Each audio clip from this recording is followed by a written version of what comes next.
Hi, Samsters. These sugar-free fruit popsicles never last long in my freezer. And once you see what's in them, you will understand why. Let me show you how I make them. So here I have my popsicle sticks, and before I begin anything else, I prep these by soaking them in some very hot water. Now I want them fully submerged in the water, so I use a spoon or a spatula and I just try my best to push them down. Don't worry about it too much, because as they soak and they absorb the water, they are going to remain submerged at some point in time. There we go. Now to set this aside. Now at the grocery store, they had the classic popsicle shape molds, which you can definitely use. And if you don't have molds, you can definitely use like plastic cups, which I have done already. But all in all, I chose these over the classic popsicle shape molds because why not? They are so cute. I'm using the wooden sticks instead of the sticks that came with these molds because it's going to allow me to make multiple batches consecutively. Now for the recipe, I'm using 3 black plums. I don't know what you call them, but we call them black plums. And guys, I've had many black plums in my life, but these were the sweetest ones I've ever had. And unfortunately, I only had 3 and I needed the 3 for the recipe. I just had to be satisfied with whatever remained on the seed. But anyways, so I am just cutting them open in 4, and be careful because there is a seed or a pit in the middle of them. As you can see, this first plum was so ripe and so juicy that the flesh did not want to remove itself from the seed, so I had to cut it out. It just takes a little more patience, but it's absolutely worth it, I promise.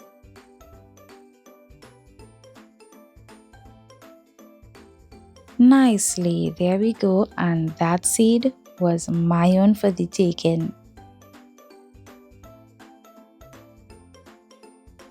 Now the second and the third plums, the seeds came out nicely with little effort. Now when I was creating this recipe, I wanted a rich, dark, deep purple black kind of color, and that's why I went with the fruits that I went with. But you can mix it up if you want. You can use cherries, you can use strawberries, do what you like.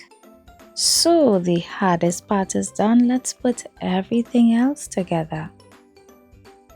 I'm using 1 cup of seedless red grapes, and that goes straight into the blender. Obviously, I washed them first. Then I added the 3 chopped black plums.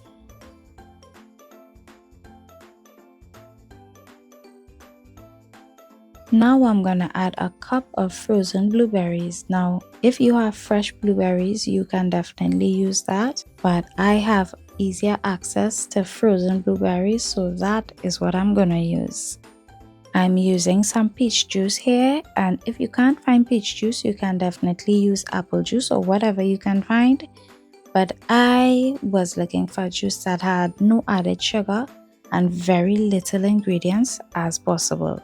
I would just recommend using a juice with a very mild flavor so that the flavor of the juice doesn't overpower the flavors of the fruits that you're putting into your popsicle. Last but not least, I want to add some honey. Remember, those fruits and the juice is already naturally sweetened, so we're just adding about 2 tablespoons and that is plenty enough. Now it's just to pop that onto the blender and give it a good blend until it is smooth and nice. But here's what, if you want, you can definitely leave it chunky by just giving it a couple pulses, and you are able to tell what texture you're looking for. But I prefer to have a very smooth consistency on my popsicle mixture. Now after washing my molds, I set them down and I'm just gonna fill each one of them 3/4 of the way, because you all know ice expands and we don't want a mess on our hands when our popsicles are frozen. So the first one, as you can see, it's a little over the top, and the third one too. But I eventually got them right, and then I added the lolly sticks to them. And to be honest with you, just after about 6 hours, when the popsicles were completely frozen, I had another batch waiting to pop into these same molds, and the ones that were frozen, I took them and I popped them into a Ziploc bag. And don't mind my daughter acting as my supervisor. She was just making sure I did my job properly. Anyways, so I popped the wooden popsicle sticks into the molds, into the middle as best as I can get them, and I only wanted to go like 3/4 of the way down. In that way, the popsicle, when it's frozen, it becomes very steady on the stick and I don't have a mess on my hands. Now, surprisingly, these popsicles are well loved and enjoyed by my family. They only last up to 2 days in the freezer because the kids absolutely love them. And the best thing for me is that they have no added sugar. So they will go in the freezer overnight, or 6 to 8 hours is completely fine. Just make sure they are frozen solid before you take them out.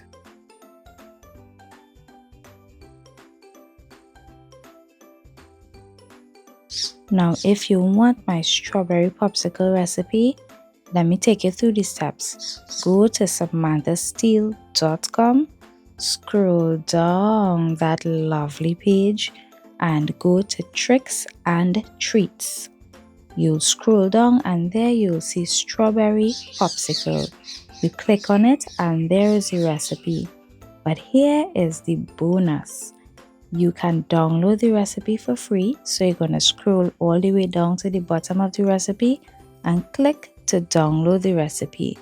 And there you have it. Within about 5 seconds, you are going to have this beautiful recipe downloaded to your device where you can save it for later.